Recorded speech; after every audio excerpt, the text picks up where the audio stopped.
Hello, race fans. Welcome to Disc Golf Daily. It's Monday, and we're the podcast that gets you caught up with disc golf growth and news in just 10 minutes. If you hear something you like, share it with a friend. Now smash that volume button, and let's get to it. The number one news story of the day: congratulations to Team Isaac and Team Missy on their All-Star wins. That's about it for me on the All-Stars. Here's my All-Star weekend takeaways. I'm reminded of the Saturday Night Live skit about the Long Island election to replace George Santos. I don't know if you know this guy. He's the guy that would be a brain surgeon or a rock star if you would just believe. Anyway, the skit points out that no matter how much we try, we can get very little information from that one election that points to bigger implications for the entire country. And they do a very funny job of trying. And it's funny that we try to do that with the All-Stars. I'll go ahead and say one of my takeaways: I don't love watching players play showcase events in the rain. I genuinely learned nothing about who is ready for the season, except that maybe Katrina Allen, who normally plays well in the rain, might not be. The head-to-head scoring was really hard to follow, as was the disc several times.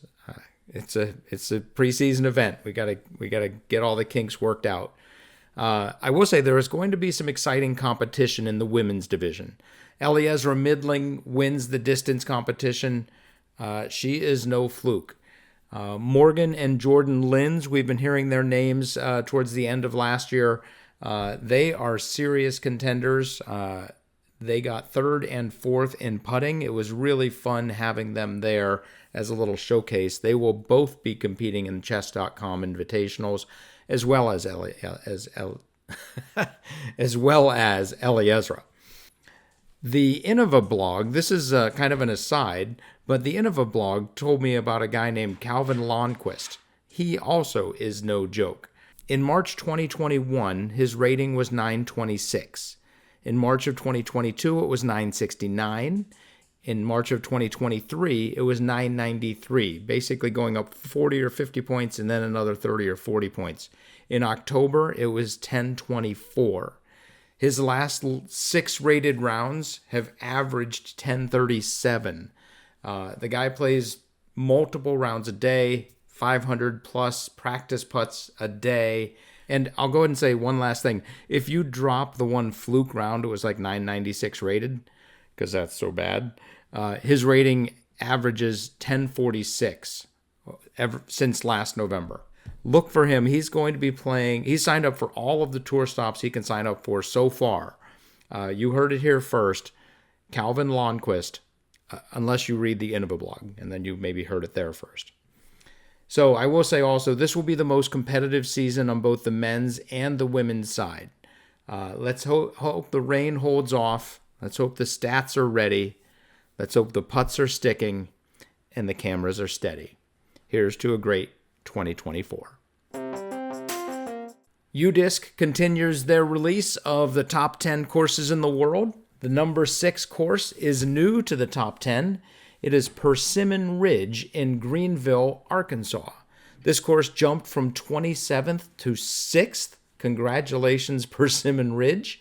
People from 39 states and 2 countries played there in 2023, and I will take a bet that those numbers go up. Both of those numbers go up in 2024. The course is designed by Matt Lloyd and Steve Jones on behalf of course owners Steve and Kim Jones. Oh, so Steve designed his own course with Matt Lloyd. Okay, that makes sense. Persimmon Ridge is a golf course converted to a disc golf course. I expect we'll be seeing more and more of this type of thing happening as traditional golf gets less popular, relatively less popular, and disc golf continues to grow. I know if I find myself within 4 hours of Persimmon, I will be driving that extra little bit to see this beautiful course. You should too. UDisc actually has a really nice write-up about how Kim was a little surprised that they went ahead and bought the property. They wanted to build a little pitch and putt on 10 acres. They ended up getting 90, and they ended up getting number 6 in the world. Congrats. And our final news story of the day, GolfWithDiscs has a really good post about stretching for disc golf. I know that back in the 90s, I did a little yoga for 3 or 4 months and probably gained 50 to 75 feet on my drives, literally just by stretching. If you get ready to play disc golf, get your body ready, you will play better. Very good article with a bunch of really good stretches that they recommend that are tailored for disc golf. Thank you, GolfWithDiscs. Link in the show notes. And that's it for our news today. Stay tuned for Monday Podium Day.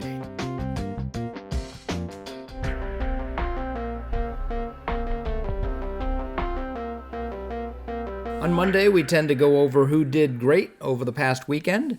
There's not a lot going on. We had All-Stars. We mentioned that. The 46th Wintertime Open happened out there in California. Andrew Miranda caught Josh Anton on hole 15 of the final round, and he bested him by 1 on the final hole to win by 1. Parker Welk finished in 3rd. Jen Allen continues her preseason winning ways with 2 rounds above 950. She is 4 for 4, and she won the FPO side of the Wintertime Open. The only other A-tier going on this past weekend was the Pioneer Open. Emmett Kyson holds off a very strong final round by Scott Withers for the win.